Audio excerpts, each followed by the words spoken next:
Welcome back to the channel. This week we're spending our entire time with this 2025 Volkswagen Atlas Peak Edition. So Peak Edition just basically means think like off-road, think Hyundai's XRT. It's the more rugged version of the Atlas. You still get the 3-row, you still kind of get the same stuff that I showed you back in, I think, 2024, 2023, when we had kind of like the fully loaded Atlas. This car is extremely nice. It's an interesting color. It's definitely more of an off-road color, which is good because we're gonna get some pretty bad weather here in Quebec. It's gonna dump on us really hard.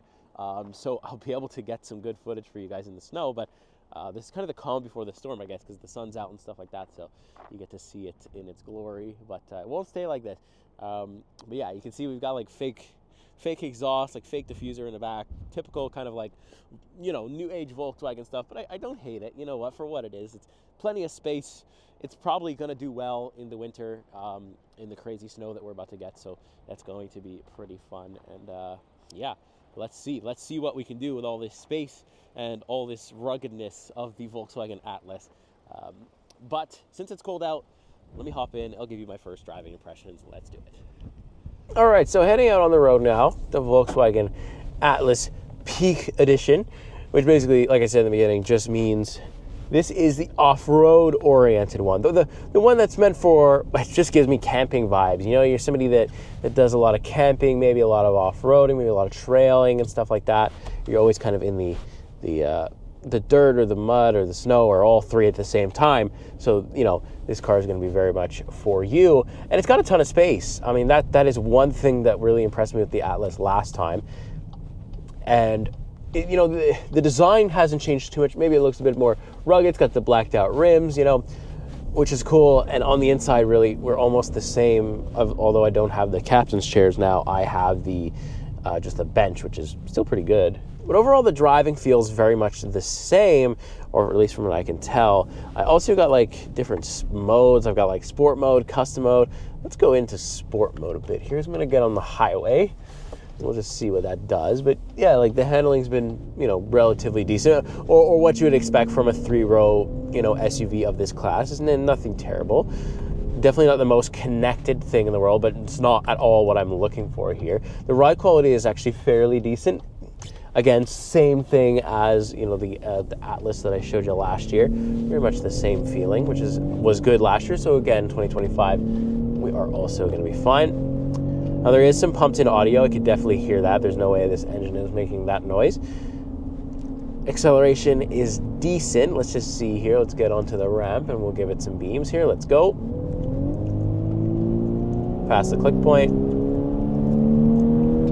Yeah, you know what? Not bad. Nothing crazy. Not going to put you back in your seat or, you know, put your jaw on the floor or anything like that. But, you know, decent enough to get up to highway speeds confidently, to overtake slower traffic confidently like I'm doing right now. But again, that noise that you may or may not be hearing through the mic is definitely pumped in audio. Don't enjoy it, but I also don't hate it. Maybe it gives, you know, the vehicle a little bit more personality, which is decent as well. So look, but noise isolation is actually not that bad either. I don't hear too much of the tires or the road. Obviously, you hear a little bit because this isn't like a super high-end luxurious vehicle and they didn't sound dampen the heck out of this thing. So you do hear a little bit of the road noise, but it's really not that bad. I did test the sound system out a little bit. It's not too good. It's definitely not on the high end of things. It sounds a little tinny. Definitely not. Probably on the low end of the, you know, the 3-row SUV sound systems that I've heard so far. Definitely not, I wouldn't give it raving reviews, but it's decent. It gets the job done, right? And I think that's what a lot of people are going to buy something like this for, like, especially something like this in the winter, because it kind of looks decent when it's dirty, which is good, because the roads here in Quebec during the winter are absolutely disgusting. So you want something that could look, you know, maybe a little bit more rugged and dirty most of the year. And that's pretty cool. It does give me like the trail vibe, gives me the mountain vibe too, especially with this color. Really does give you that. It gives me the Atlas that I showed you last year gave me more luxury vibes, or was really trying to be luxurious. But this kind of, I think, is where the Atlas would maybe shine a little bit more, because it's not in a crazy high price point, but it's also, you know, not trying to be crazy luxurious. It's like, I'm rugged, I'm off-road, you can take me anywhere. I've got all-wheel drive, you know, which is pretty cool. Visibility is also pretty good as well. No trouble there. Obviously, my window is super dirty because welcome to Quebec in the winter. But other than that, no complaints visibility-wise. Very comfortable, very nice. So I'll pick back up later and show you everything you need to know in case you're interested in buying one of these Volkswagen Atlas Peak Editions. And this is what's going to be like to live with it an entire week. Well, let's get to the rest of the week. All right, well, welcome back outside quickly with the Volkswagen Atlas. You can see it's absolutely covered in snow because we've got about 30 centimeters currently hitting us. It's ridiculous, but welcome to Canadian winter. This is the most Canadian winter I've experienced in a long time, but check it out. Volkswagen Atlas is doing a decent job at, keeping me in one piece. I mean, and this parking lot is like shoveled or it's plowed a little bit. You can see the back there is completely full of snow. It's just been an absolute adventure with this thing, but still been pretty cool to experience it. But you can see, like, this is my best attempt at cleaning the car off, and it's just ridiculous. But it's good that it's the off-road version, right? I think this is the coolest time to have it. It kind of worked out well scheduling wise, so this is pretty cool. And yeah, so far it's been a little winter warrior, but we'll see if we can hop in, if I can get a camera mounted up. I don't have the right suction cup right now, but if I can, we'll try to film something quick. But let's check out the interior a bit. All right, so now we're sitting inside the Volkswagen Atlas where it's nice and warm. The snow's not blasting me, but you can just see how terrible it is outside. I mean, this is just maybe like, I think it snowed for probably a good 6 or 8 hours at this point. We're still not even halfway through it, I don't think. But anyways, very warm, very nice. Physical buttons for my steering wheel controls there. Got the classic Volkswagen logo. But now since I have the Peak Edition, I've got that little badge right there, which is always cool to see. Got your volume control and stuff like that over on the right-hand side, and also the heated steering button is right there. Left-hand side is your cruise control and stuff like that, and also the volume controls is here, and the skip track is over there. All the way to the left-hand side, you got these weird, like, haptic touch buttons, which, you don't always enjoy because there's a super delay to them, and I don't really enjoy it. It's also where your max defrost front and rear are going to be, which is like a little bit. This area gets quite wet, which is dealing with it quite well. I do like the material and the difference of the trim in between. I just wish this part was black because, like, it's super lazy when you don't have the black part when it's just like, this is just the way it comes. I think it should be painted black or stitched black, whatever it is. But still, it doesn't look too bad in the current configuration. I do like it. We do have a nice digital gauge cluster right over here where I can kind of change the view. It's one of the most customizable gauge clusters in this class, I will say, though, because I can change what's on the left, the right. I can have a couple of different things in the middle, and you can kind of go off, whatever you want. You can see I have a whole bunch of stuff for the left side, and then I click the right side. I also have a whole bunch of stuff for that, so it's really cool. We'll move over to our digital infotainment display. It's the same kind of Volkswagen infotainment system you've seen if you've seen any of my reviews with the Volkswagens. This is kind of what we deal with. It's not terrible. I absolutely don't hate it. It's got built-in navigation, wireless Apple CarPlay, Android Auto. It's just that everything is controlled through here. So these buttons here at nighttime, they don't light up. They're like, the quick, they obviously work, but there's no haptic feedback. They don't light up at night. It's just not the best system in the world. It hasn't been since it kind of, started coming around. It's still not great. But besides that, like, you can control your vehicle stuff right here, and you can kind of spin around the vehicle and see what you want. Like, if there's certain settings, like on the interior, exterior, that you want to, deep dive into, you can do that very nicely. You can have the sound, the different ambient lighting and stuff you can change, because at nighttime it's kind of cool over there. It's pretty nice, the ambient lighting in here, actually. And then you have your quick access buttons for your parking camera, which is just going to be the rear, but we do have parking sensors, so not too bad. You've also got your assist, your climate, so that's for the climate control. Obviously, you have, you're going to control everything from here. Heated and ventilated seats, so that's nice. You can also control the rear climate from up here as well, because we have a climate for the rear as well. You got a bunch of different drive modes. You can see I'm in snow mode right now, and that's pretty much where I'm going to stay probably for the rest of the week, because it's just going to be disgusting for the rest of the week. So it's good to have a dedicated snow mode in a car like this, so very cool, or an SUV like this. Moving a little bit lower, though, we do have two USB-C ports, and we have this little guy for the gear selector. Start-stop button is right here. This kind of feels like a key fob. It's easy to get used to. It hasn't failed on me or anything, so I really don't hate it or mind it right where it is. The cup holders are there, a little bit of storage right here. I like the stitching on the seats, actually. I like kind of the white or the off gray with the black, and then the like orange accents. Looks really cool. Looks rugged, looks easy to clean. There's not a lot of like super white colors. You don't want that in here, especially if you're going to take this off-roading. So that's very good. I've also got a little bit of storage in here with some 2 USB-C ports, or actually no, it's only 1 USB-C port, but still very nice. A little bit of a moonroof or a sunroof right there as well, so not too bad. It's a big 3-row SUV, which I do enjoy. So I will cut to driving at some point. I don't know if I'll be able to do it now because the roads are quite bad and I don't really want to be on them, but let's see what we can make work here. All right, so managed to get the camera up properly. So now we're gonna drive this thing in the snow a little bit. So I'm obviously not gonna be able to go fast or rip it for you. That would have been, I think we got an opportunity to do that at the first kind of impression part. So I think we've covered it. It's not something that you want to write home about. That's as far as the, handling and stuff goes. But in the winter, a lot of that changes, right? Because it becomes something that's a lot easier to use, because everybody's kind of going slow, but you don't need speed in the winter. You need control and stability. And I feel like the Volkswagen Atlas, especially in its Peak Edition, it just looks off-road. It's meant for it. And I think it might also be meant for the snow, because I'm on some decent winter tires here, obviously, paired with the all-wheel drive system of something like a Volkswagen Atlas. You have a really good recipe for success in the winter, especially in heavy snowfalls. I'm telling you, I think we're probably at the top end of 20 centimeters already here in Quebec, and it's still coming down as heavy as ever. Visibility is not great, but that's, not the Volkswagen Atlas's fault. That's good old Mother Nature. But I'm able to stop, I'm able to accelerate, at a moderate degree without, slipping or sliding either way. Also, I really like the snow mode. I can feel the car taking its time. I can feel the traction control working things out. Definitely not the best traction control I've ever experienced, but it's decent. It's perfect enough that if you're driving carefully and responsibly, I really don't see you having any issues here in some heavy winter conditions. And I mean, this is heavy winter conditions. This is no joke stuff.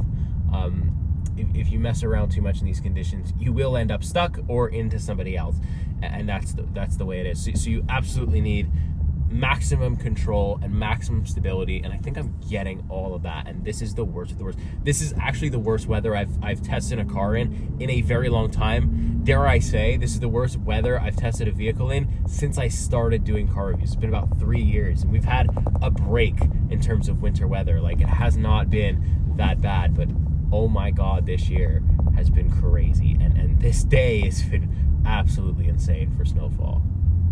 But yeah, so let's do some hard braking. Barely any slipping.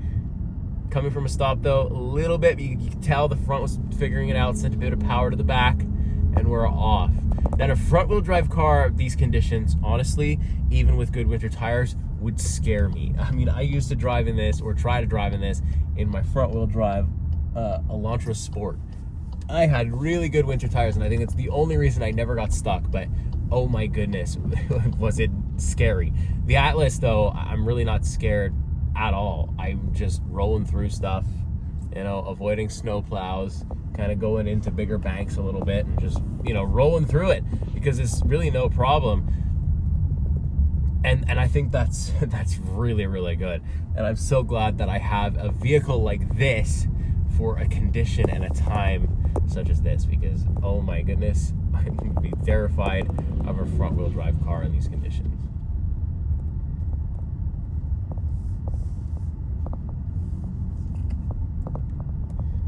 Like, I'm going through narrow roads here, and I'm having to drive over that bank and stuff just to get out, but yeah, we're so far so good here. Coming around corners and stuff, it's a little floaty because obviously there's so much snow on the ground, despite it being plowed relentlessly, it seems. I am still completely confident here. So yeah, there you go. We want to make it quick because I don't really want to be out here too long. It's not the fact that, I don't know how to drive in the winter. It's that, people are slipping and sliding around me, and that really doesn't give me the utmost confidence that I'm not going to get ran into. So even if you have the vehicle to be out in these conditions, if you don't need to be, I don't think you should be, because you just risk, damaging your nice car or the car that you spend a decent amount of money on. It's just not worth it because somebody else doesn't know how to handle themselves in the winter and just cracks right into the side of you. Not worth it at all to me. So we're gonna park it up here, take the camera down, and just try to get back in one piece, and hopefully the car in one piece, because yeah, it's already been dicey, and I've already been filming for like 5 minutes with other people. So welcome to Quebec in the winter, folks. I'll pick it back up later. All right, so let's check out the engine bay of the Volkswagen Atlas Peak Edition. It is such an interesting thing because like the roof or the hood line starts here, but the engine's like sunk, like it's in there. I don't think it fell because the car still runs. So, it's just a really low sitting system here. It's interesting. There's no like interesting cover of Volkswagen side, nothing like that. I'll pop up the numbers on screen and what kind of engine. I think it's a 2-liter inline-4. It's turbocharged as well. It's a TSI, Volkswagen's TSI engine. Something like 269 horsepower, something like that. But I'll pop the numbers up and all that good stuff so you can see. But yeah, there's the inside of the engine bay in case you're wondering. All right, so last and final time outside with the Volkswagen Atlas Peak Edition. You can see that, me and this vehicle have been through it. I mean, it looks like it, from just looking at the outside of this thing. And I'm here to tell you, we have. I have been through it with this thing. Look at the size of these hills. I mean, this is all within the past, like, I'd say 48 hours. At least half of the height there, all comes from, at least the 48 hours. We got dumped on here in Montreal. We're going to get dumped on again soon in like a day or two. And so, it's definitely not over yet. But look, it's handled really, really well. It's really surprised me actually how well it's handling. The 4Motion is very, very good. So I'd say if you want to take this thing off-roading, trailing, whatever you want to do, I think it's going to be all right. I think you will be able to handle pretty much anything. And I mean, I've driven this thing in some pretty deep snow. You are going to need some pretty decent snow tires. But if you got them, the 4Motion will take you the rest of the way. It's got a snow mode and everything, so you're going to be completely fine. But it's cold, so let me mount that GoPro up, and let's give you my final driving impressions. For the last time in the Volkswagen Atlas, it absolutely dumped on us like crazy. As you can see, my systems are going off left and right because they're full of snow, which is typical of Quebec if the roads are still not done, although they've had all night. But anyways, the Atlas has handled all of these conditions surprisingly well. The 4Motion all-wheel drive has really kept me on the road. I really haven't had any trouble. Most of the time, my parking space at home is full of snow, and I've been able to just back right out without getting stuck. I don't know if I could say that for every single all-wheel drive vehicle that I'm going to drive. Maybe some of the lower ones would get caught, but the Peak Edition is a very nice thing to have under you if you're going to get stuck in some snow, because you're probably not going to get stuck, which is really cool. So it handles well. There's not a lot of changes from last year, but I did get to test it in the snow last year, which is what I really got to do this year, and I'm still testing it in the snow now as we speak. So it's just been it's been easy. It's provided I can get out and I can see where I'm going, because that's been the challenge this week. It's been easy to drive and easy to operate in terrible conditions, and it just makes winter a little bit safer if you have this with you. Fuel economy has been 14.3 liters per 100 kilometers, which isn't terrible. Not great, but also not terrible in terms of what this SUV is. There's no hybrid thing assisting us. There's no battery pack, nothing like that. And I think if there was, it would have froze over. It's been so cold here in Quebec anyways. I wouldn't expect much range from your electric cars or anything right now. So yeah, it's been pretty decent overall. No complaints really. It hasn't changed much from last year, but you don't need to. So I'm going to go ahead and leave it there. I'm going to keep things short and sweet because I don't really want to be out on the roads at all, because they still suck. Despite having a nice all-wheel drive vehicle, I still don't want to be out here. So let me know what you think, as usual, of the Volkswagen Atlas. Do you own one? Are you going to buy one? Why is it the Atlas, and why is it not the Atlas if it's not the Atlas? Appreciate you, like, subscribe. I'll see you next week. See you in the next car. Take care.